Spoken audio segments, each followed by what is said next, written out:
বৃহত্তৰ বৰপেটা সমাজ আৰু গুৱাহাটীবাসী একাংশ ৰাইজ মিলি প্ৰাক ভোগালী উৎসৱ পালন কৰে।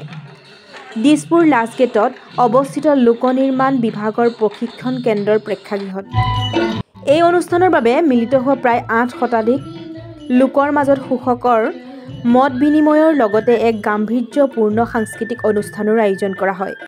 সাংস্কৃতিক অনুষ্ঠানত থিয় নাম, লোকগীত, বৰগীত, সত্ৰীয়া নৃত্য, হোলী গীত পৰিৱেশন কৰে। প্ৰসংগতে উল্লেখ কৰে যে প্ৰথমবাৰৰ বাবে আজি আমি ইয়াত লগ হৈ আপ্লুত হৈছোঁ। অতি কম দিনৰ ব্যৱধানত অকল মোবাইলৰ যোগাযোগত ইমান মানুহ দেখি সঁচাকৈ ভোগালীৰ প্ৰাকখনত বৰ ভাল লাগিছে।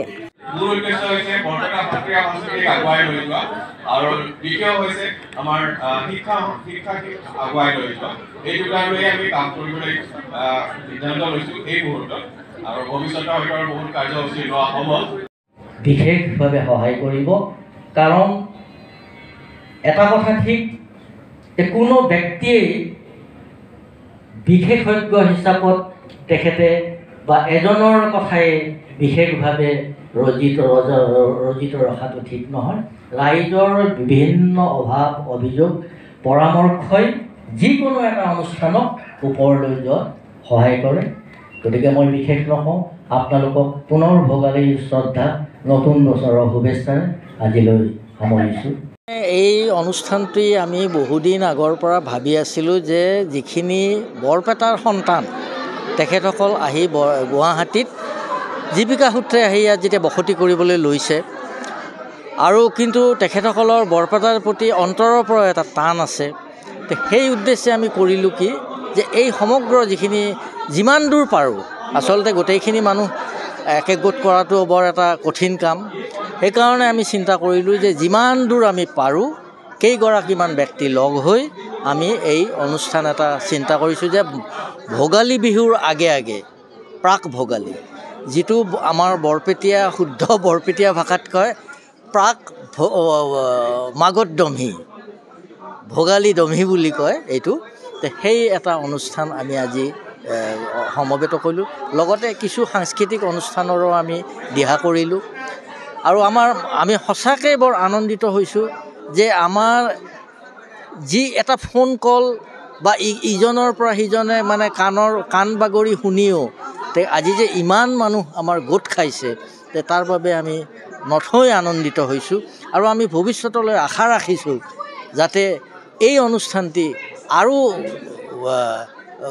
ওপৰলৈকে নিয়াব পৰা যায়। ভৰালী দেৱ, তেওঁ মোৰ লোকগীতৰ গুৰু আছিল আৰু মোৰ আদিগুৰু মা, কিন্তু তেখেতৰ পৰা মই লোকগীত বহুত বছৰ ধৰি শিকিছোঁ। তেখেতৰ যিটো গীত HM গীত অলৰেডি বাণীবদ্ধ কৰা আছিল, মই যিটো গালোঁ ঘন বৰষুণ পিছল মাটি, সেইটো মানে নৌচাদজীয়ে মানে পাই পেলাই অসমলৈ আহি পেলাই তেওঁ ভবা নাছিল যে এইজন ধুতি পিন্ধা মানুহৰ এনেকুৱা এটা HM গীত অলৰেডি ৰেকৰ্ডিং হৈ আছে। তেওঁ এই সুৰটো লৈ পেলাই মাদাৰ ইণ্ডিয়াত লগালে। তাৰপিছত তেওঁ মিছাও মাতিলে, যিহেতু তেওঁ নিজে কম্প'জ কৰিছে বুলি মিছা মাতিছিল, কিন্তু তেওঁ যিহেতু HM গীত অলৰেডি মানে ছাৰে গানটো গাই থৈছিল, ভৰালী ছাৰে, তো সেই সময়ত কেছ দিয়াৰ নিচিনাই হৈছিলগৈ। কিন্তু খুব তেতিয়া ছাৰো দুখীয়া মানুহ বেছি, তেওঁৰো যুঁজ দিব পৰা ক্ষমতা নাই। এতিয়া দিনত হ'লে ছাৰে হয়তো কোটি টকাৰ মালিক হ'ল এই গীতটো তেওঁ চুৰ কৰাৰ কাৰণে। যাওক, মই সেইকাৰণে গীতটোত এই যে লাষ্টৰ ফালে দুখ ভৰা দিন বিটাৰ ভৰাটো দিলোঁ, এষ্টাব্লিছ কৰি দিলোঁ যে মোৰ গুৰুৰ গীতটো নৌচাদজীয়ে চুৰ কৰি পেলাই মাদাৰ ইণ্ডিয়াত ব্যৱহাৰ কৰিছিল। এইটো মই এষ্টাব্লিছ কৰাৰ কাৰণে মই শেষত সেই লাইনটো গাই দিছোঁ। সেইটোৱে মানে স্বীকৃতি দিব লাগে। আপুনি নিছে ইয়াৰ পৰা স্থানীয় সমল আপোনাৰ ভাল লাগিছে, আপুনি নিছে, কিন্তু এইটো আপুনি এটা স্বীকৃতি দিব লাগে যে এইটো মই অসমৰ অঞ্চলৰ লোকগীত এটাৰ পৰা মই ইয়াত লগাইছোঁ। সেই বৰপ্পন বা সেই মহানতাটো থকা উচিত এজন শিল্পী হ'বলৈ হ'লে। সেইটো কাৰণে আৰু অলপ বেয়া লাগে আৰু এই কথাটো ভাবিলে। যা হওক, থেংক ইউ আপোনালোকে এইখিনি সময় দিয়াৰ কাৰণে। উত্তৰ গুৱাহাটীৰ পৰা দীপেন বায়নৰ ৰিপৰ্ট, NDS নিউজ।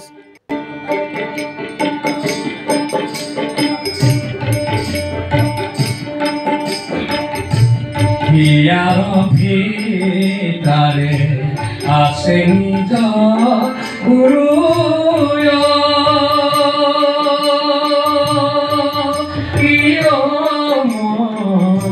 চিনি জানি